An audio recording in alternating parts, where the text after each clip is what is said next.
Welcome to the Immigrate Podcast. My name is Richard Wilner.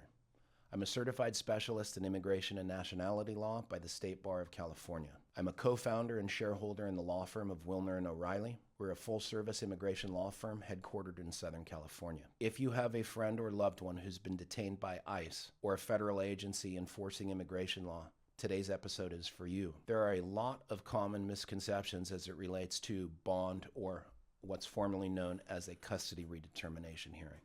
And oftentimes, the first part of this stressful process is finding out where your relative or friend is being detained. If someone is taken into custody, it typically takes around 48 hours for the system to update. And there is a system known as the ICE Inmate Locator, where you can go online and identify the facility where your friend or loved one is detained. That's step one. Once that's done, it's necessary to determine whether or not the individual who's detained is actually eligible for bond. There is a ton going on out there in terms of who's eligible. There's pending cases throughout the United States and different federal courts to determine who actually is eligible for bond. And a lot of that depends upon how the individual arrived in the United States and how they're being charged in immigration court.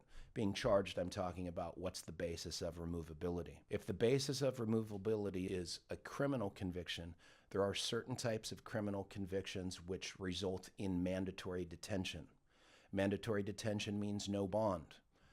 Even if someone is subject to mandatory detention, however, there are potential custody mechanisms short of bond that can result in your loved one being released from custody, such as an ankle monitor. If your friend or loved one is strapped with an ankle monitor, even though they're no longer going to be detained, they are still considered to be in the custody of immigration. If your friend or loved one is eligible for bond, a bond or custody redetermination hearing needs to be requested before the immigration judge.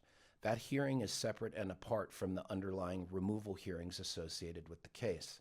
And at that bond hearing, we must demonstrate that the individual is not a flight risk. Flight risk doesn't mean leaving the United States. Instead, it means showing up to immigration court. And when we submit those custody redetermination packets, we're demonstrating that one has significant family ties to the United States, ties to the community, employed, and ideally an avenue for relief in immigration court. If the individual is granted bond, depending upon the size of the bond, you may either post a cash bond or have a bail bondsman post that bond with Immigration and Customs Enforcement. If the individual is then released from physical custody, removal proceedings continue. However, they will be on the non-detained docket, and depending upon where the individual is living, that's the immigration court that inherits the jurisdiction of that case. If that case moves from a detained to a non-detained docket, removal proceedings continue, and the person is eligible, or the individual rather, is eligible to pursue any applications for relief